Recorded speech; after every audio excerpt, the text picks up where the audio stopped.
is congressional reporter for BuzzFeed, Kate Nocera, adding to the panel. So, Kate, no one was singing the blues in the South where the blues came from because the blacks were singing and happy. Why is it,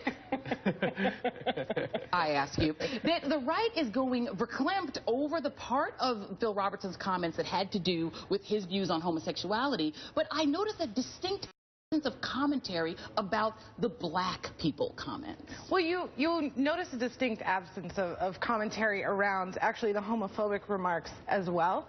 They want to talk about religious liberty. There has been a shift in social conservatism to not actually talk about social conservatism, but that this is a religious liberty issue, this is a First Amendment issue. They don't actually want to talk about gay marriage and homophobia and racism, you know, the whole, you know, GOP rebrand thing.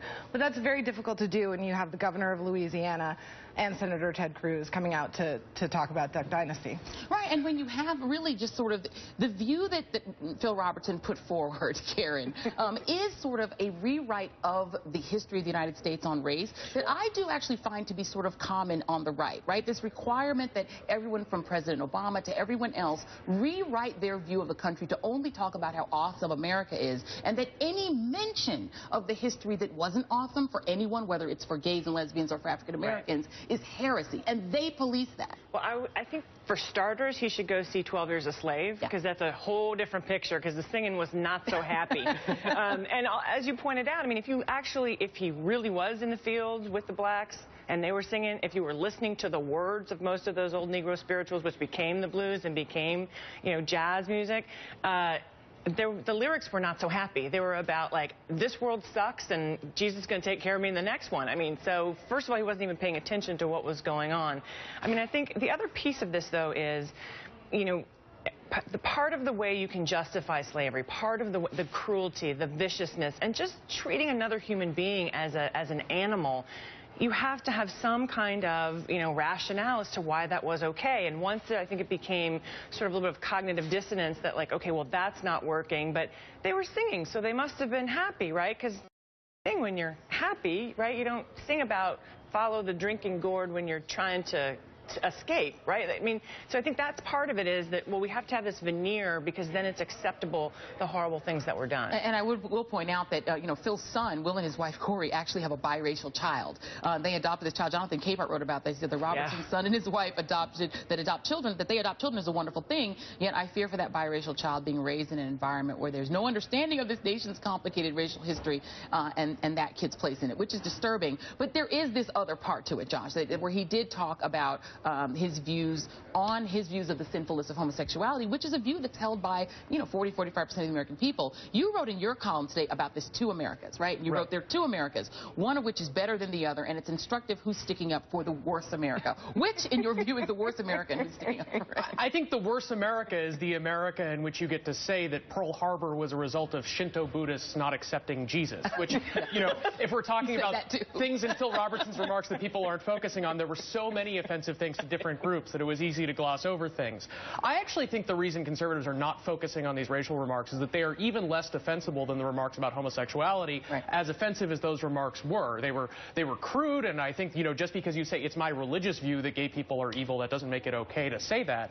But he was, you know, expressing in crude terms a religious view that is held by a wide number of people, whereas I think it's actually very non-standard on the right to defend the Jim Crow South in the way that Phil Robertson did. Conservatives, by and large, understand that in the 1950s, the legal and social structures surrounding race in the South were unacceptable. Do they understand that, Josh? Are you sure about that? Partly they like to talk about that in order to be able to talk about how much progress we've made since then, and how people shouldn't complain about things today because things are not like they were in the 1950s. Which is what underpinned the Supreme Court eviscerating the voting rights. Yes, but I think politically speaking, let's be about what's going on here. Part of the reason you're not hearing reaction is that the calculation is the base of the party loves Duck Dynasty. They're thinking, if I say the wrong thing, then I'm going to upset the base.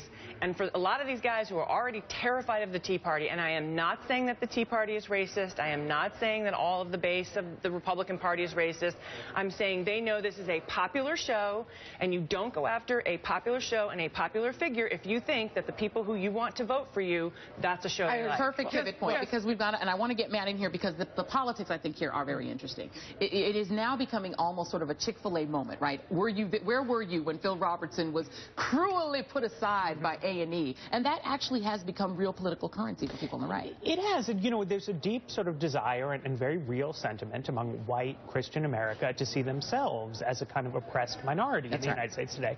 And Duck Dynasty, I mean, before this controversy broke out, that was part of it. People felt that sort of observant Christian traditional families were underrepresented in the media, that this show was an example of kind of out Southern Christians who you don't normally see.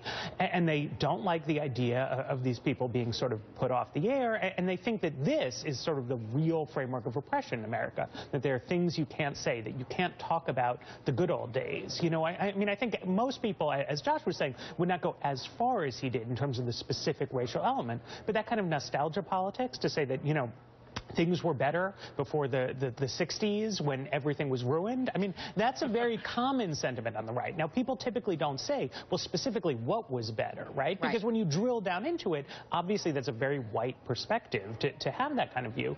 But this kind of talk about the good old days and down-home values, I mean, that's very real to a lot of people, and it's why this is potent. It triggers something without being specific about it. It just doesn't, it doesn't hurt Ted Cruz, and it doesn't hurt Sarah Palin, and it doesn't hurt anyone who comes out to defend them. But does it hurt Bobby Jindal? So those guys are not like active politicians necessarily that are going to get back in, that we know.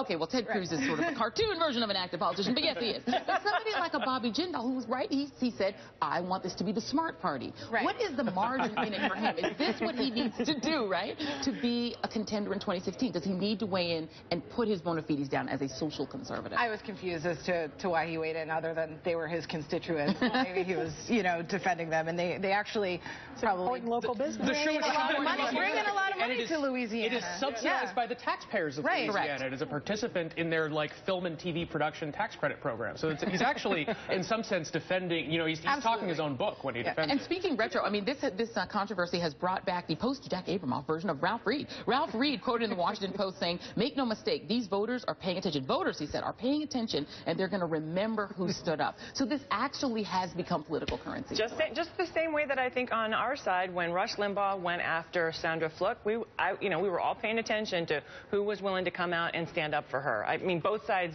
do that. I don't mean to make an equivalency statement because Lord knows there's too many of them. But certainly, I think that goes, again, to the politics. They know that the people that they're trying to get to vote for them, that it make up a large part of the base of their party, watch this show. You have to be very careful what you say. I would imagine it's either you come out and say something or you say nothing. And if you say nothing, you can at least defend that better than if you say something stupid. But again, since they're trying to be the smart party, there is no stupid for them, right? Right, and you need to know what the blues means. But I mean, there is a sense that, right, and Matt, you have a lot of people on the right, and this can be for anyone, that they talk about being policed as Christians. But they do a lot of policing as well. And I don't know that they would agree with Karen that both sides do this. They seem to have the sense that when they are policing, even President Obama talking about race, that that's okay, but that in this case, they don't think a private company has the right to police someone they're paying. Well, absolutely, and I thought the bringing up of Miley Cyrus in this somehow, you know, I don't know, I mean, I guess like some people don't like her dance routine, but it's not... You didn't like Wrecking Ball? I don't know, but it's not even the same. I mean, she didn't say anything, right? I mean, there's no comparison whatsoever in terms of the kind of policing that's going on, but America is changing. People don't like various manifestations of that, and this is what this is about. And probably the moral of the story is be very careful if you're going to do an interview with GQ, because you just get loose and start talking. Exactly. Okay, all right. Coming up, we'll see you in the new year. Congress is leaving town with quite a to-do list waiting for their return, and we will look back at Capitol Hill's unfinished 2013 and look forward to its less than ambitious 2014.